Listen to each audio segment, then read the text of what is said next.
All right, welcome to the virtual town hall of the Thriving Art Exchange for South Florida. You probably will wonder who I am. I'm Daniel Degree, and I'm going to tell you a little bit more about who's here. So welcome to our first virtual town hall. We couldn't be happier than to do it with our friends in South Florida. I'm Daniel Degree, the Clark Healings Fund's Education and Messaging Director and host of the Thriving Artist Podcast, and I'll be your moderator today. As you might know, this is our follow-up to our very first Thriving Art Exchange, which took place at CJR Fine Art and Frame in Royal Palm Beach on January 31st. Now, the Thriving Art Exchange is CHF's response to the art industry undergoing massive change. We want to foster constructive dialogue and collaboration among leaders from every sector of the art world in order to build a transparent and productive community where all of its members can thrive. We know that there are many people in the audience today who attended our Fort Lauderdale art business training, as well as other members of the visual arts community from the 5 counties of South Florida. If you're watching this and you're from outside South Florida, that's okay. We're highlighting this community today, but we may be in your area soon. Now to our guests. With us today, in addition to our audience, we are happy to welcome our guest, Ricky Leiter, publisher of the Ricky Report, Neil Capozzi, chair of the Arts Council Martin County, owner of Stewart Art Supply and Studio, and board member of the Martin Artisans Guild, and Elena Toby Singer, administrator of Palm Beach County Art in Public Places. We also have with us CHF's executive director, Elizabeth Hewlings, who will be fielding your questions in chat. Elena, could you get started by telling us a little bit about yourself and about being a public art administrator? Could you even share some of your perspective on the current state of arts in South Florida? Of course. Well, very fortunate to have the perch of working in Palm Beach County government, being at the helm of integrating artists and art into the public places that we create. So everything from libraries to firehouses, convention centers, community centers, and just like the architect or landscape architect is on the project, so too are artists. And the county, Palm Beach County, recognized about 15 or so years ago the importance of integrating arts and artists into placemaking. And that's just as a reference. By comparison, our counties south of us in Broward and Miami-Dade, who have done it more than twice as long. So we were a little bit later in getting into the art integration game, but it's made a big difference. We have about 30, we call them art places, that are for public and community benefit. That was Elena Toby Singer again. And so now we'll turn to Neil Capozzi. Neil, tell us a little bit about what you're doing in your multiple job descriptions as an art supply business owner, chair of an arts council, board member of an artisan guild, and what are you seeing happen in the art community there? Well, I've been in the art world for about 40 years and selling art supplies for 30 of those years. And I was asked to become a part of the Arts Council of Martin County about 6 years ago as a fill-in for someone that wasn't able to continue as a director. So this past October, I became the chair, as my art background as well as my business background helped move things forward. In Martin County, we're experiencing quite a renaissance of the arts. We are in the process of acquiring an old high school as an art center. So that's one of our main things that we're doing right now. And then for years, people have complained, well, artists had complained that there was no way to sell their art in the county. All of the galleries were shutting down because the economics of being a gallery owner just didn't work any longer. And it required us to figure out a way for the artists to sell their work. So 3 years ago, a group of artists got together and decided to host the first open studio tour on the third weekend of the month. And we're now headed into our 4th year in 2020, and it has grown significantly. This past tour, which was in 2019, the artists over the weekend and following up, they probably sold well over $100,000 worth of art. So we're very proud of that.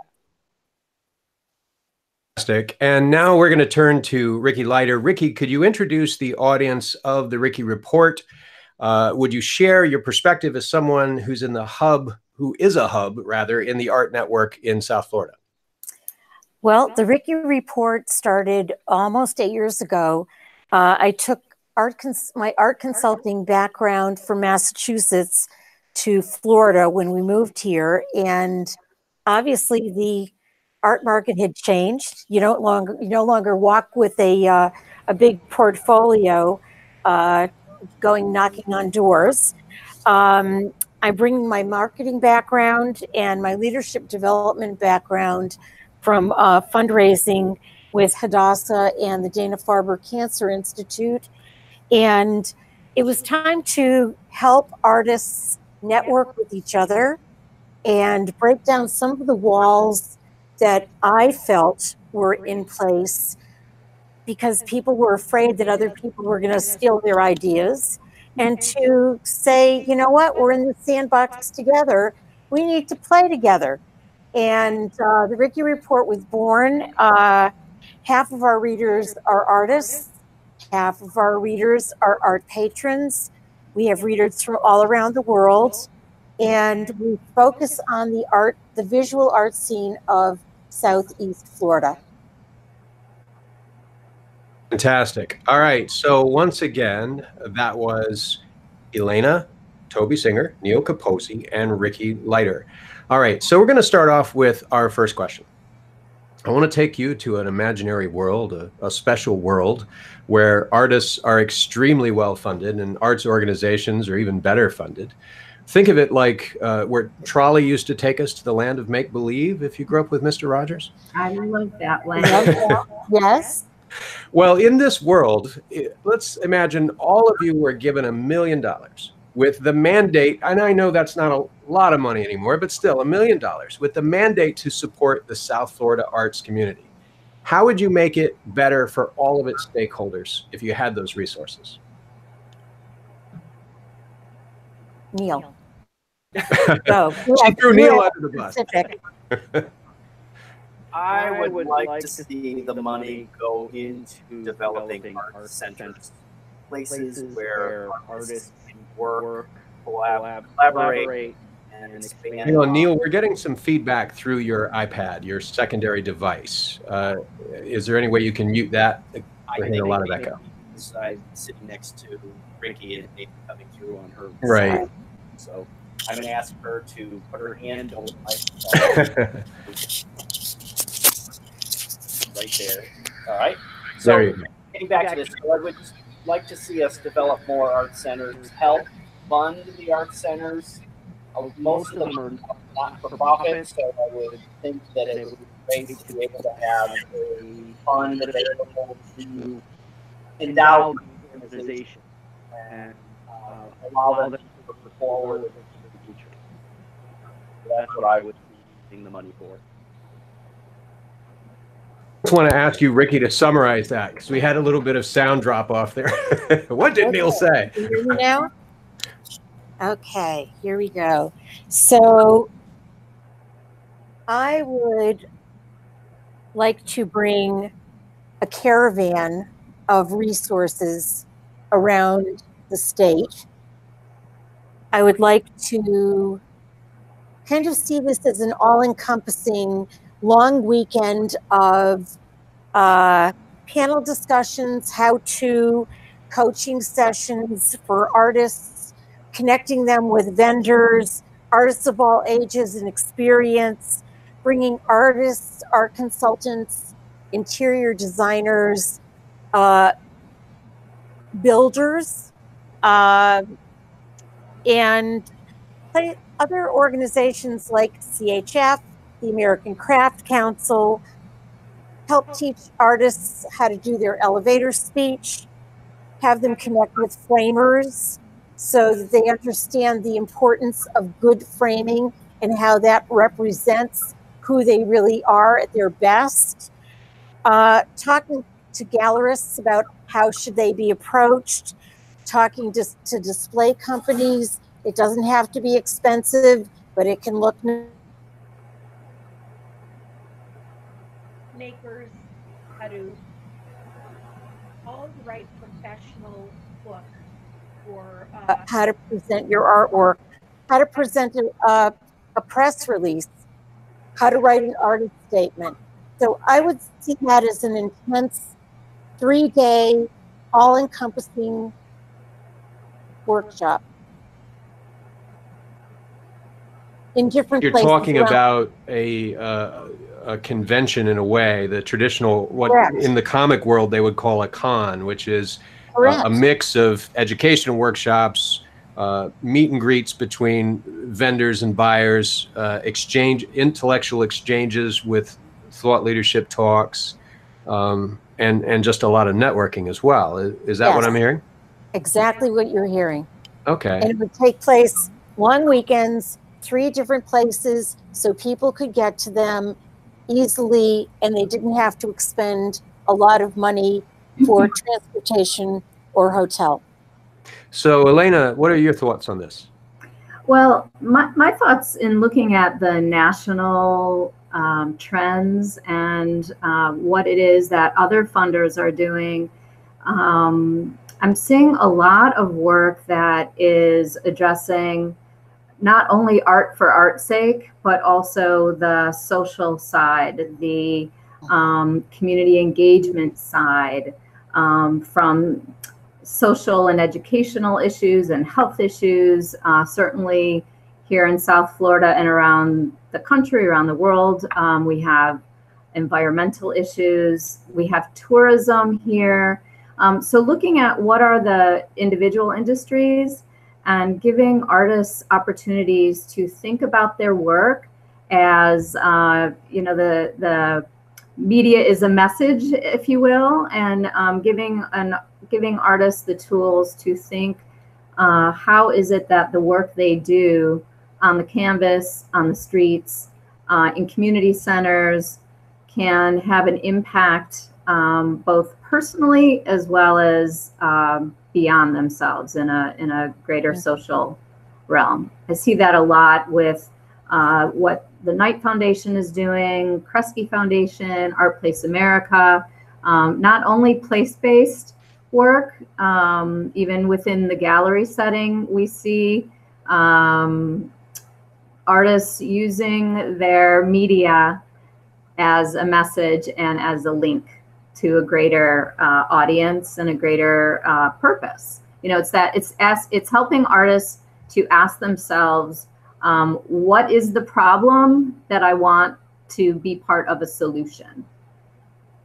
Let me throw a challenge at this idea, because you all kind of seem fairly aligned in what you're saying, but I think someone could push back reasonably. A lot of visual artists could push back and say, well, why not, instead of spreading that money thin, $1 million, and doing a 3-day convention, which may or may not produce a result, why not pick 4 artists who are on the verge of breaking through of their career, but just need some very well-defined tools, a little bit of leadership, kind of an incubator program, and endow 4 of them with $250,000 each, or take 20 and endow them with 50,000, so that they can make the jump to the next stage of their career, versus something like a convention or what we're talking about. I think it can go both ways. I think certainly there are opportunities for people who are further along in their business, in their trajectory, in their work, to apply for a fellowship, as you might call it. And then there are those that are at the more entry level. So I think there's value in both. Neil's idea of creating another place, with part of my background in the nonprofit world, and seeing, we're all familiar with the one organization or another always looking to create a building, and then you've got the capital expenditures along with the infrastructure and the programming. So the idea of creating a place, another building, versus a program, which was more along the lines, I think, of what Ricky was suggesting, and perhaps also what I was leaning towards. All right, so let's Oh, go ahead, Ricky. I think your point is well taken, Daniel, but I would have a hard time giving only 4 people that part of that $1 million. I would have to make it a larger group, and I would have to specify that they in some way were going to give back to mentor other people as they made their breakthrough. That it's not enough for us to just give, it's also an expectation that we're going to bring along other people. This out in you, and maybe Neil, you can tackle this. How do you, if you have a convention, obviously it's run by somebody, and if it's run by somebody, how does that organization or person that puts it together not become yet another source of friction or yet another middleman, so to speak, between the artist and that person's objective, sort of deciding or curating what should or shouldn't be, taught, or what the nature of the convention is.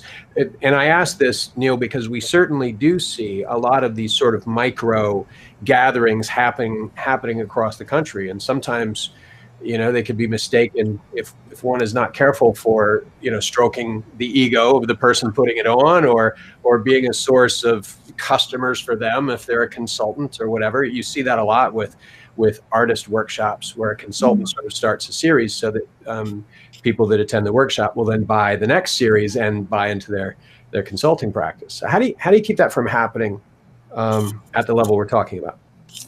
That's a good question. I'm not really sure how we can go about controlling that, other than trying to work on a smaller scale using local organizations in smaller areas, and say, this is what we propose. Here's some money to put towards a program. This is what we feel needs to be discussed, and hopefully we can steer them to proper people to speak or communicate, rather than just a massive group or a massive location. Because the logistics will be a big part of that funding. So it might be putting together grants that can be bid on by local organizations. So we're getting some interesting chatter around this. We're hearing about, and ArtCon sounds good. I've heard one artist has said she would form a website where people who exhibit art can meet with artists in their studio virtually. I wonder if that's $1 million, and I wonder how that gets managed. And then I'm hearing from one other artist who's bringing up Sharon Loudon a couple of times, that, artist culture producer. And so I think she's riffing off the idea that you have 4 artists who each get $250,000, and they have to be artists who give back. And then I heard some serious feedback on that, saying that artists shouldn't be required to give back. So that's sort of a social business conversation. I'm just wondering about, I think that maybe the upshot of all of that is, how do you keep driving the concept forward? If you start a con, how do you prevent that from devolving the way that, say, art fairs, we're finding that the same group of middlemen tends to come right in and seize the reins, and then you lose the grassroots kind of energy that has caused this video conference to happen, right? So that's a little bit of what we're hearing. I don't know if you guys want to have any discussion about that. Philosophically, I'd like to hear more about why they don't feel artists should have to give back. I'm not sure I understand that. Well, I think it's that it should not be a prerequisite. If you were going to give, say, a grant to 4 of the artists, that it shouldn't be a prerequisite that they then have to turn around and do something specific in exchange for receiving that money. I don't know. I understand the underlying bit of that, you know, very often artists are requested to donate their work for no money, to do a lot of things, you know, so I think that might be where it's coming from. Okay, I just want to clarify that in no way would I ever want to say that they should give artwork for no money. But in terms of giving back, I meant a form of mentoring, or at least going and speaking in communities where this doesn't happen, so that they can plant the seeds for it to start to happen in other places. I think that the content of whether it's a program in the conference type format, or which is very different than being a granting type format. Again, going with the national trends, that the idea that an artist it could be that they're building their portfolio and it's art for art's sake, and maybe there is not a social or community impact.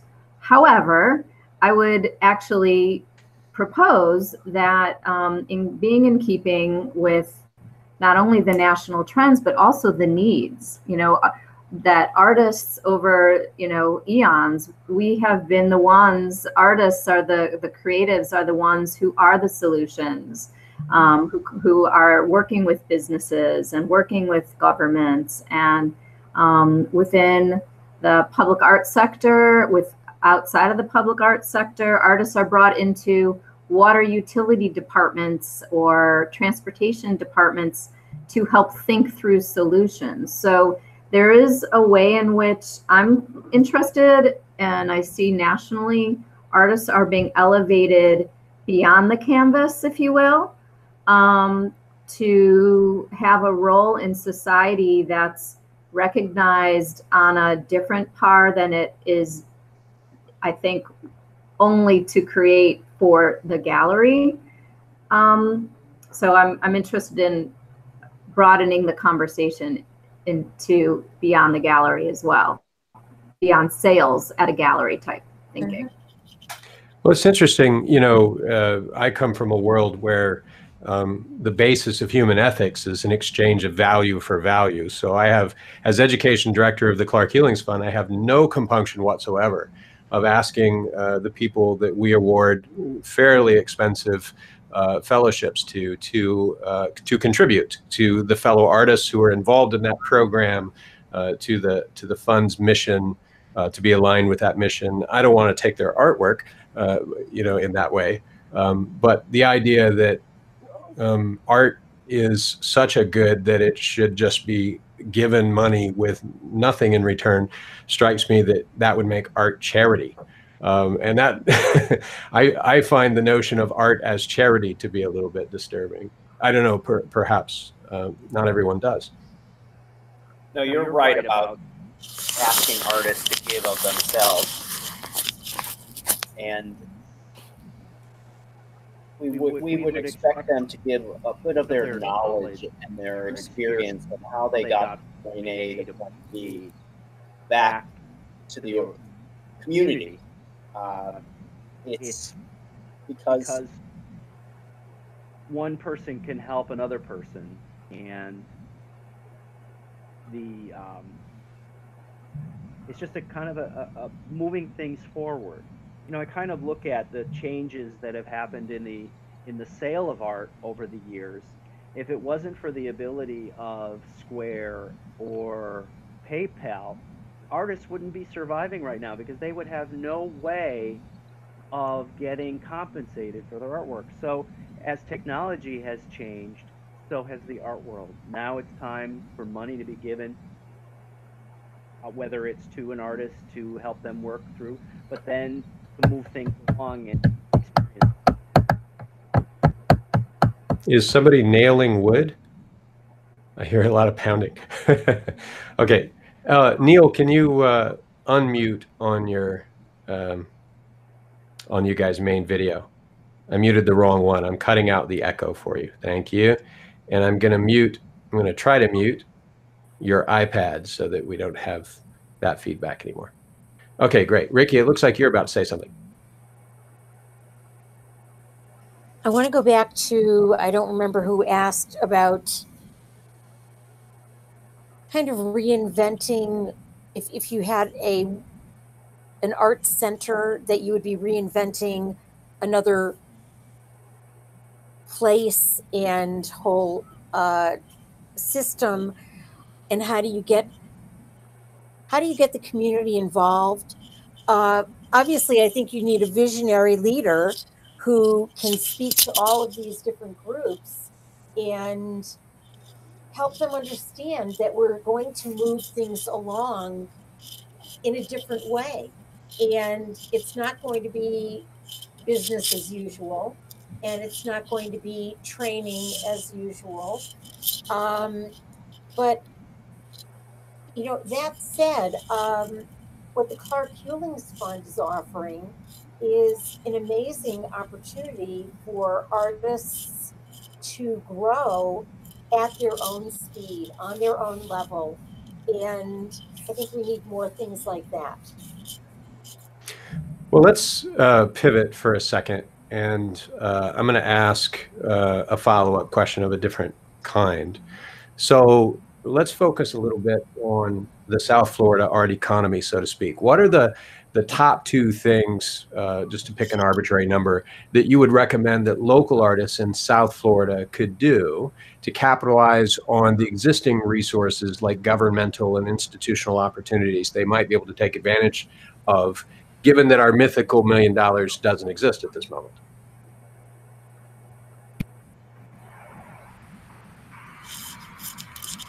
I would think that it might be a good opportunity for the local artists to learn about different events coming up, whether it's a public art installation or a gallery show. I know that in our Arts Council gallery, Neil, can you just take the microphone from Ricky and just switch in that regard?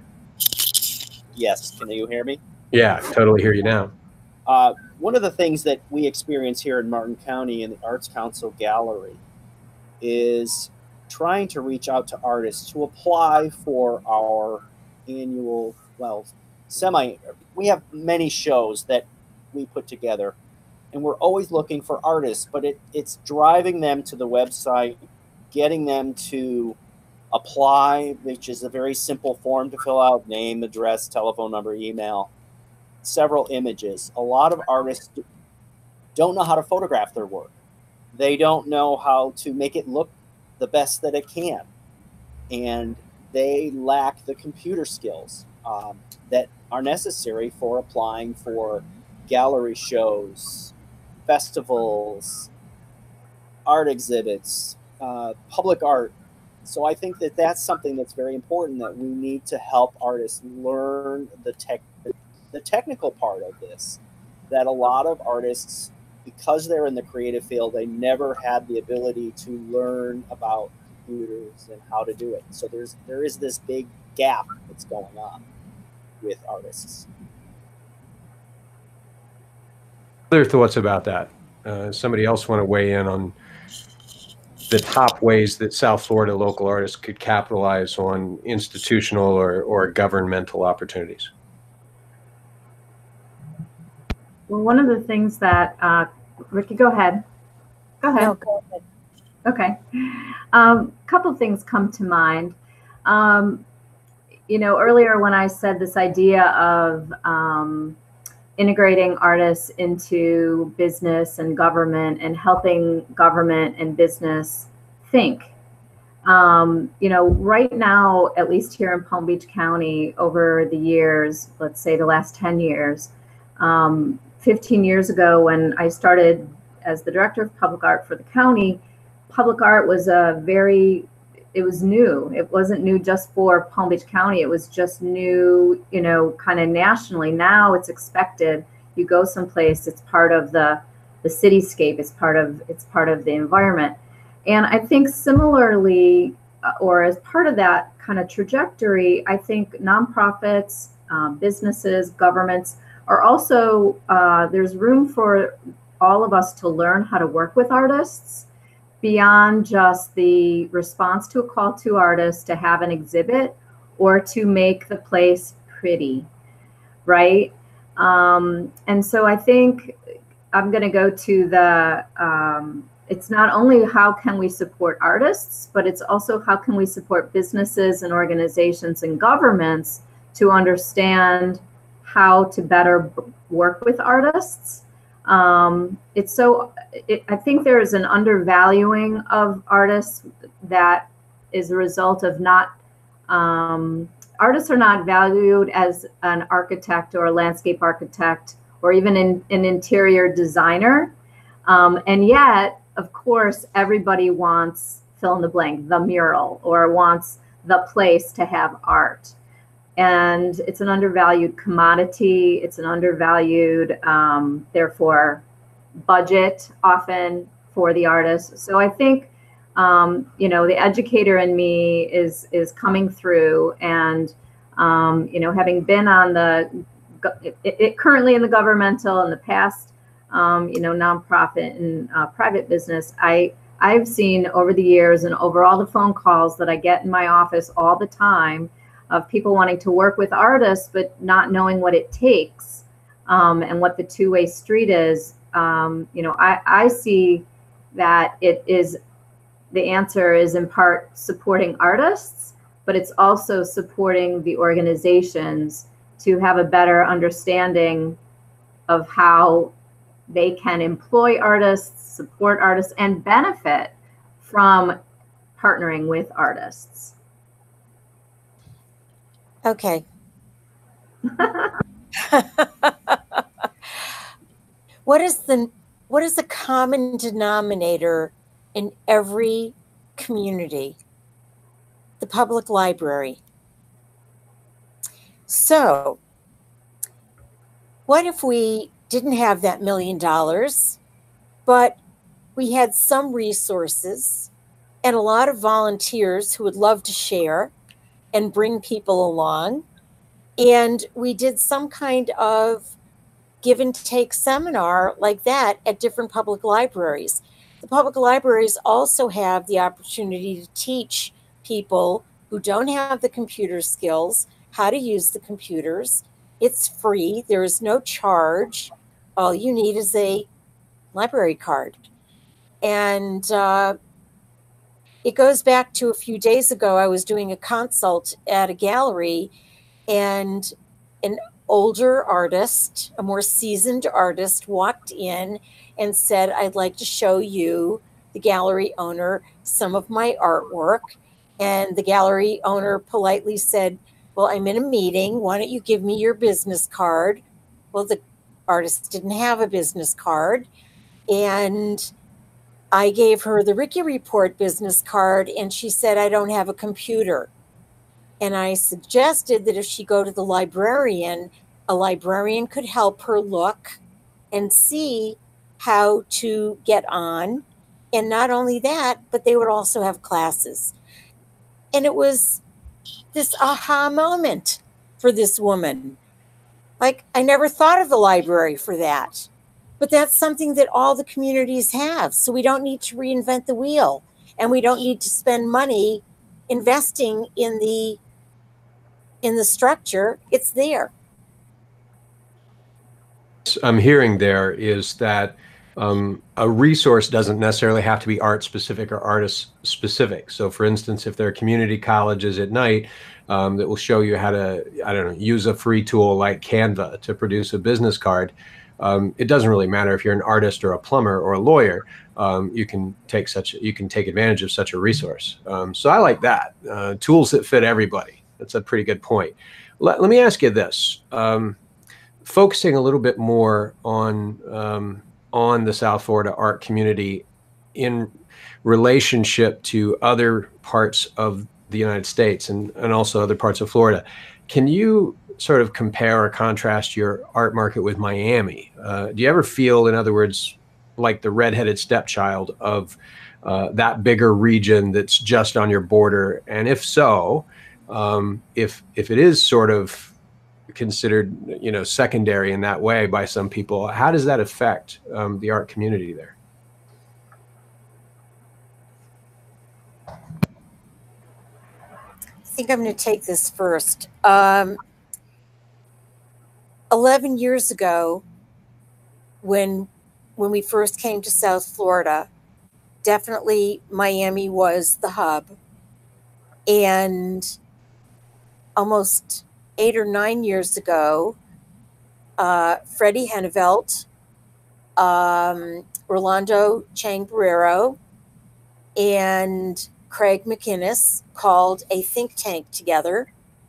And the first question was, Art Miami, Art Basel always gets tons of people seeing local artists who even rent space on sidewalks just to be seen. What can we do? And Art Synergy was born. And Art Synergy has been an amazing positive influence for our area, bringing emerging artists to the forefront, bringing artists who would never have been seen in galleries to Art Palm Beach, bringing Continuum through Anthony and Trina Burks, just up to beyond expectation levels. So I think that we have seen the challenge, we have looked at the challenge, and we are meeting the challenge. Force this a little bit. Somebody from the audience chatted out, quote, I go down to Miami, and this is Carol Ann, I go down to Miami all the time for art events. People think it's nice that you're from Broward. It's better to say that you're a Miami artist. And that just sort of drives the et tu brute, it drives the stake home, right? Like, ouch. So what does somebody else think about that?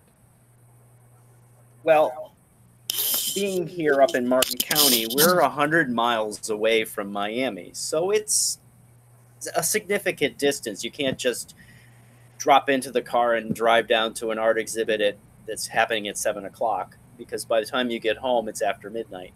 So we kind of have to do things that work well for us. And it's encouraging the artists that are here. You know, we will never be able to be a Miami, yet it may be something totally different. So South Florida is a very, very wide area. Ricky, you moved from Palm Beach County to St. Lucie County. What did you experience in your move from being close to Broward and Miami-Dade, and now you're at the northern end of the area?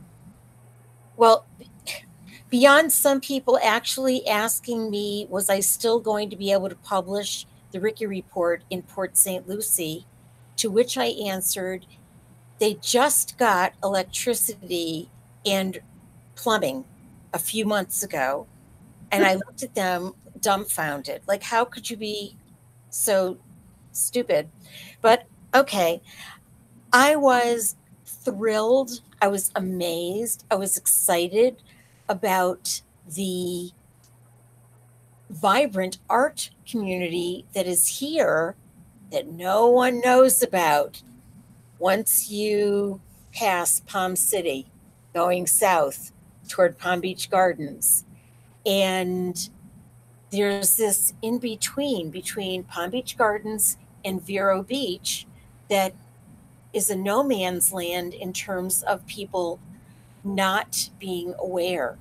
I think through the Martin County Open Studios, 3 days of boom, boom, boom, people after people after people, carloads of people going to studio tours, not even having enough time in 3 days to see all of the studios.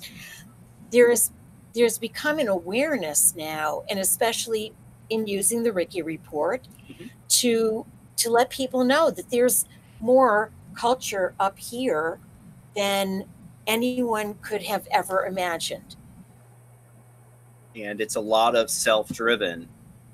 As Ricky just said, the Open Studio Tour we have people reaching out to us from northern Palm Beach County that want to be part of this tour, and St. Lucie County. And then when we explain to them that we have so many studios here, if we start adding on the distance of northern Palm Beach County and St. Lucie County, people will never be able to do any of it because it's just too far to travel for it.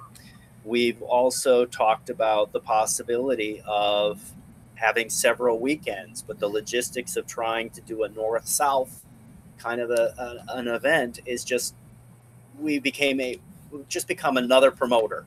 And what we strive to do is we're welcoming the artists from the north and south to come to our meetings, and hopefully they can drive this type of an event in their own communities.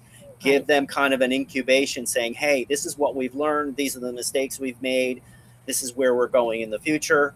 We want to take you along for the ride, but you have to do it yourself.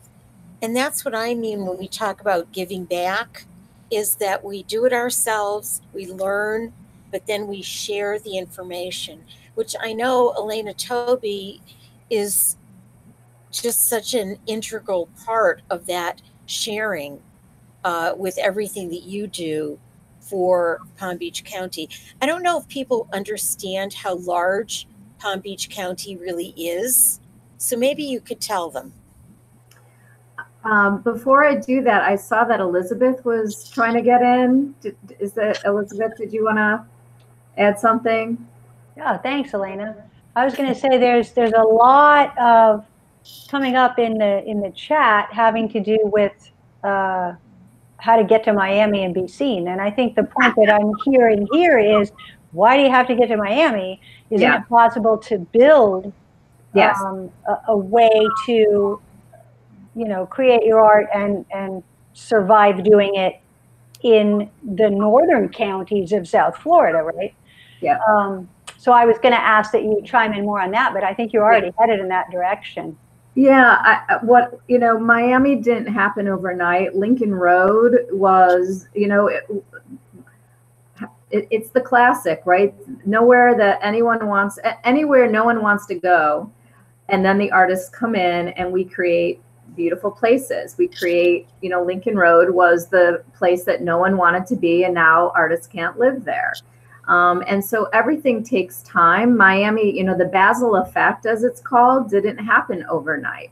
And so whatever it is that Palm Beach County, and to Ricky's point, the size of Palm Beach County is so enormous, in terms of land holdings. And when we say Miami, let's also be aware and somewhat, are we really talking Miami-Dade County? No, we're really talking Miami Beach, more likely, right?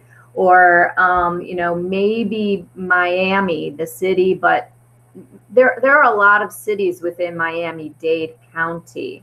And the Basel effect and the galleries in Wynwood and Miami Beach, that's one piece of the pie. One of the interesting, maybe challenges, but maybe opportunities we have in Palm Beach County is we're a series of, almost 40 cities, and each of them have their own identities. And so, as a county person, when you say Palm Beach, whoa, that's the island, that's Palm Beach, versus Palm Beach County, which is all the cities.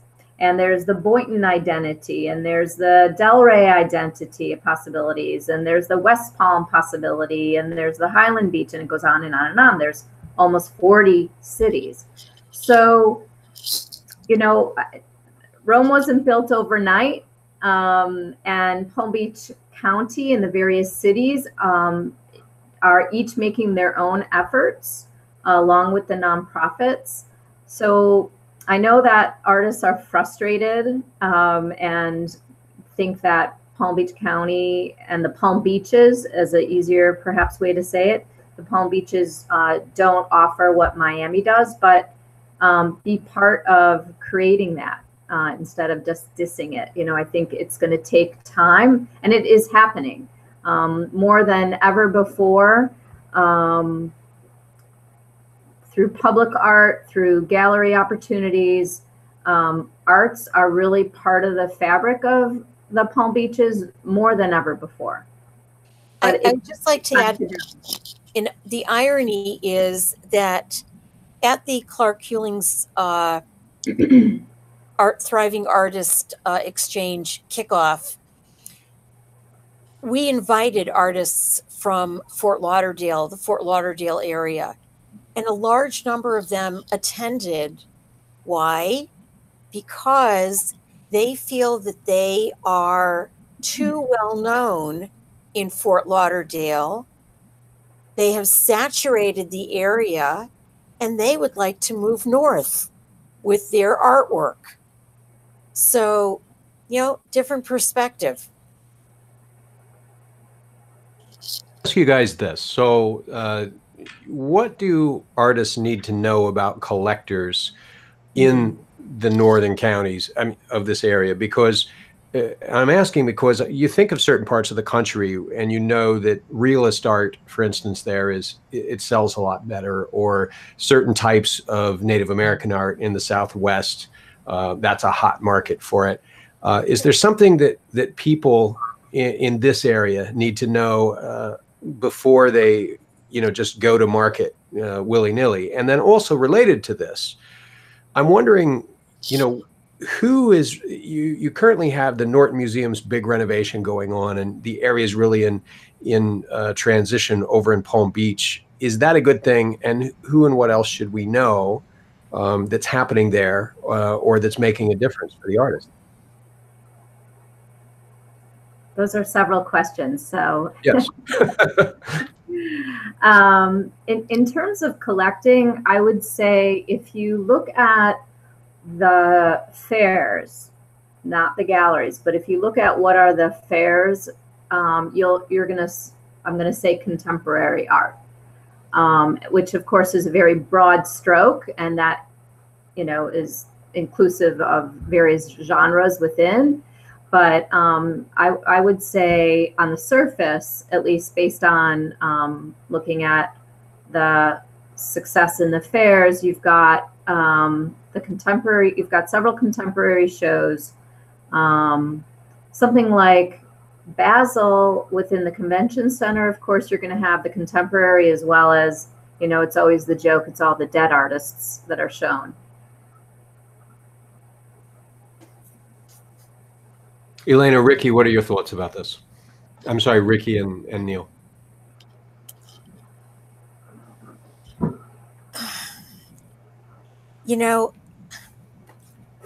First and foremost, if you're an artist, I think that you should paint your passion or create your passion.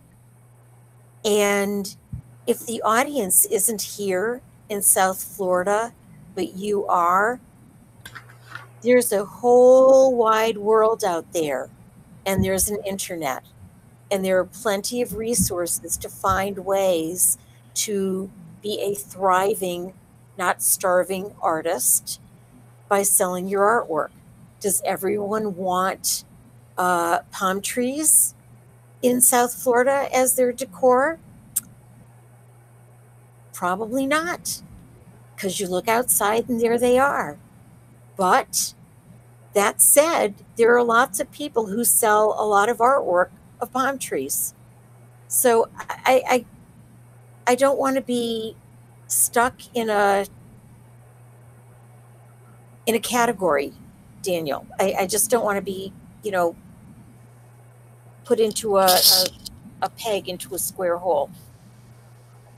And let me pipe in a little bit here. When it comes to the Miami-Dade and Art Basel, that's an event that over maybe 7 to 10 days, where I look at Palm Beach County that has festivals and events almost every weekend, every week, from January through Sunfest in May. So rather than saying, hey, let's make my Palm Beach County or Martin County like Miami-Dade, no, we do it all the time. I know in Martin County, we have art events that go throughout the year. Rather than having all of our eggs in one basket, we spread it out so you have different venues, different avenues. In Jensen Beach, they have an event called Jam and Jensen, and it's every Thursday evening, year round. that they do that event. In Martin County, there's arts festivals in downtown 3 times a year, including Arts Fest, which happens the second weekend in February. So there's music festivals, there's arts festivals, there's entertainment going on all the time related to the arts. And in Stewart, we're in the process of working on an arts and entertainment district, kind of set aside an area of downtown that is away from the old historic downtown Stewart, but is more of an arts district. So there are things that are happening, and I'd rather see things happen year round than everything crunched into a short period of time where thousands and hundreds of thousands of people come in for one weekend. And that's just a few thoughts. I think it's more organic. It's more real life. And the other reality is that South Florida is no longer the place where people just come for season. More and more people are staying year round. And as that happens, the population shift, the interest of that population will shift, and you see more people going to community colleges, back to school, doing what they're passionate about, but they never had a chance to do because they were too busy earning a living. And all of those elements bring in a different set of values than when it's just a tourist destination. So there's a whole lot going on chat here, you guys. Well, let's hear about it. Let's hear it. And they're getting together over here. So the first thing I've read here, and it's mostly Carol Ann and Bhatia, I'm sure I'm saying that incorrectly, and Kirsten. And the first thing I heard was, there are art fairs in Palm Beach, but it's not local artists showing there. So I don't know how you guys, if you guys would agree with that or not. But I'm also seeing it would be great to have gatherings between local collectors and artists for brainstorming and sharing, because there are a lot of collectors in Palm Beach County. And I understand, Neil, you were talking about, the tour, studio tour. But this is more, get everybody together. Maybe you pick a studio and have everybody go there once, and then the next move around. And artists can arrange that themselves. We know of artists in other areas who do that. And then artists can view collectors and curators as collaborators rather than as an authority. And the idea of getting together quarterly to do something like this. So I'm seeing sort of maybe you guys who are chatting are sensing that you could find some way to organize something like this on a quarterly basis. And then someone said CHF could do it. But the point is, you don't need us to do it. I mean, we're doing this, but you guys can organize yourselves quarterly. But I wonder what the group here, what Neil and Elena and Ricky would say about that, because I feel like we're talking around a lot of things, but remember at the beginning we said, what would you do with $1 million? And what I'm hearing very strongly is have some meetings, have it organized where you have debates among people and conversations among people. And I've also read in here, there needs to be marketing, there needs to be training of various kinds. And I'm losing my earpiece. Maybe it's possible to barter those things. I mean, we're very big on that at CHF. It's a big piece of what we teach, that one person is good at photography and someone else is good at writing and someone else is good at schmoozing. Well, there you cover the event really well. So I wonder if the three of you have any suggestions or thoughts about how to expand that out, or if there's a way to build something like this in. I would hate to end this video without somehow maybe instigating somebody to start, to host the first quarterly something, which could be in a home or a studio. What do you guys think about that? Well, here in Martin County, I talk a lot about the Open Studio Tour and the Martin Artisans Guild. The tour came first, and because there was such an outpouring of support and interest from the artists about it, that we went out and established the Martin Artisans Guild. And we are at a point right now that we have 65 paid members of the Guild. And our goal is to put on educational seminars on how to do Instagram, Facebook, how to properly photograph your work, and just getting together monthly and having conversations about what works for you. It's almost kind of like a circle where everybody sits around and we just say, okay, well, what works for you or what doesn't work for you? And people in the group will stand up and say, hey, you know, I experienced that same thing, and this is what I did to get out of that issue. So it sounds like the best way to do this is for people to get together and talk. So 2 days ago, I was meeting with a different gallery owner in Martin County here in Stewart, and said in the summer, the Ricky Report would like to host some kind of gathering. Would you be interested in having it at your space? And the answer was yes. And so definitely that is in the works. And what will that be? I'm not quite sure. I think that I certainly want to listen to what people need and try to respond to that. And also be supportive of what Neil is doing. I know this happens a lot in Palm Beach County.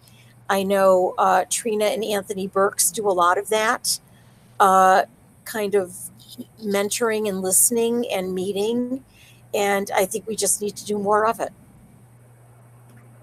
One of the things that sets Palm Beach County apart from its sisters, I guess, both south and north of it, is that the Cultural Council of Palm Beach County is a private nonprofit, whereas in Martin and Broward and Miami-Dade, the Cultural Council is part of government. I'll make a correction on Martin County. Is Martin also a nonprofit? Okay, sorry about that. Thank you for that clarification. One of the things that has been so successful, and I know that everyone here is familiar with it, and that's the Artist as Entrepreneur program in Broward County. And, you know, I'm a big fan of capacity building for artists, and Charles Heuling's Fund, you clearly are in that business and you do an amazing job, you know, based on the testimonials on your website and just the breadth and depth of what you offer. And I would say that, yes, doing meetings and networkings and all of that is important. It's helpful, but also helpful, which Palm Beach County has not really, the Cultural Council of Palm Beach County has not fully or regularly offered. And that is that professional development piece. Yeah. And having that professional development piece available in Palm Beach County is something that I think would help grow the local crop, if you will, and would really service both the artists as well as the collectors, the organizations, the governments well. So that's what I would advocate for. That's great. What I'm hearing strongly here is ask the artists to be involved from the very beginning and serve as organizers of these things. Make it cross-disciplinary from the beginning. Yeah. And, you know, you find, I believe the same percentage of people are really good at, mediocre at, and terrible at organizing, math, as in every walk of life, right? Yeah. So you've got to find artists who are really good at that. But I believe they're on our chat today. We've got a few who are really going. Elizabeth, so I would say to them, reach out to these guys and raise your hand and say, I want to be involved. I don't just want to know that it's advertised in the Ricky Report so I can show up. I want to be one of the people who's organizing that with you. I think that's great. I'm sorry, what were you going to say, Neil? I was going to say, it sounds to me like you're suggesting pushing up rather than pushing down. Yeah. Yeah. But I feel that, I mean, what I'm seeing in chat here, this is a really interesting illustration, because we have the three of you talking and we have them in the background chatting, and they're saying, we want to make our voices clear. We want to be involved in that from the beginning, but they don't even know how to get that going, and they're not starting it themselves yet. So I would say, you got to reach down and pull up.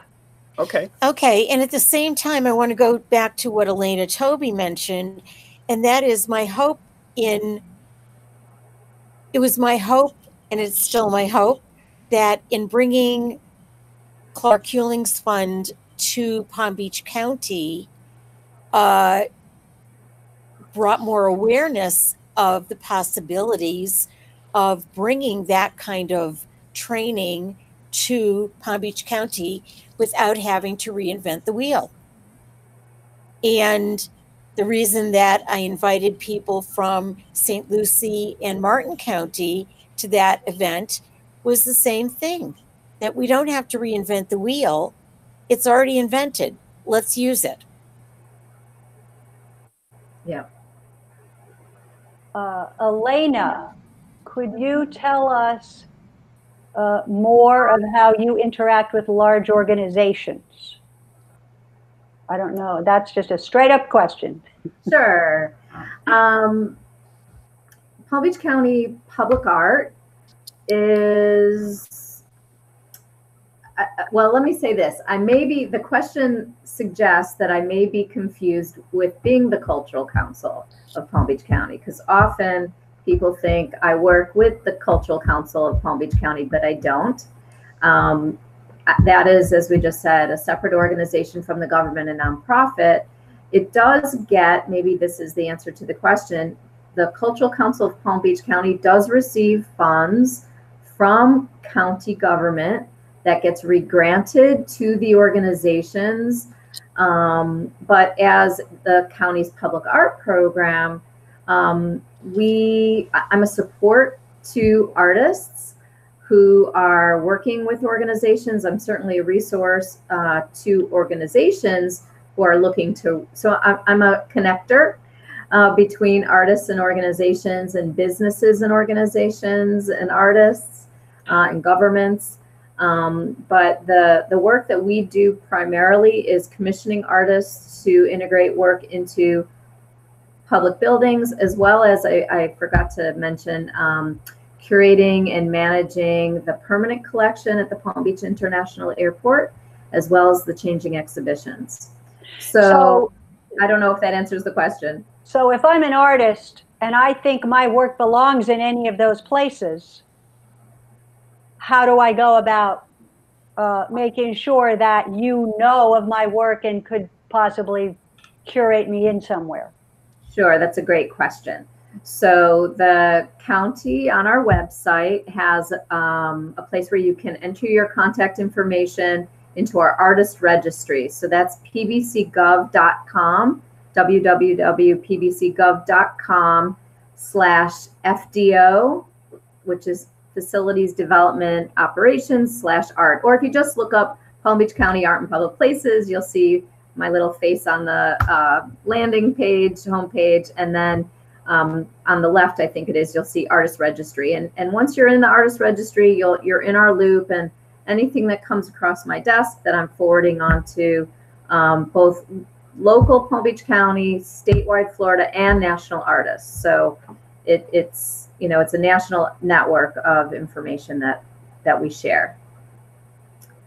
The other organization I would suggest local artists, and not just local Palm Beach County, but anyone who's participating in our conversation today, there is also the Cultural Council of Palm Beach County has an artist membership, and that's another way to find out through them of other opportunities. A lot of times we naturally cross promote,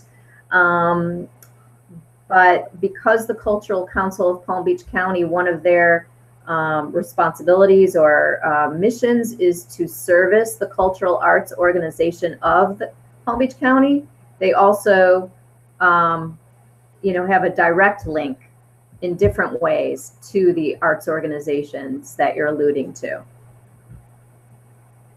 I hope that helps or clarifies. I think it does. And with that, we're going to go ahead and wrap up. I want to shout out a thank you to our audience for being with us today. We appreciated your questions and your input. Thank you also, and especially to our guests, Ricky Leiter, Neil Capozzi, and Elaine and Toby Singer. CHF is continuing to collaborate with Jim Shermer and Broward Cultural Division, as well as ArtServe, and we expect to be back on the ground in South Florida in 2020. In the meantime, we hope you'll continue talking freely with your fellow artists and art professionals. And to do that, join the conversation in the Thriving Art Exchange online community at clarkhulingsfund.org. It's fairly simple. Create a login if you don't already have one. Join the industry transformation group specifically dedicated to these topics, and shout out to the wider community. We look forward to seeing you there. And with that, thanks to you all. Thank you. Thank you. Bye-bye. Bye, everybody.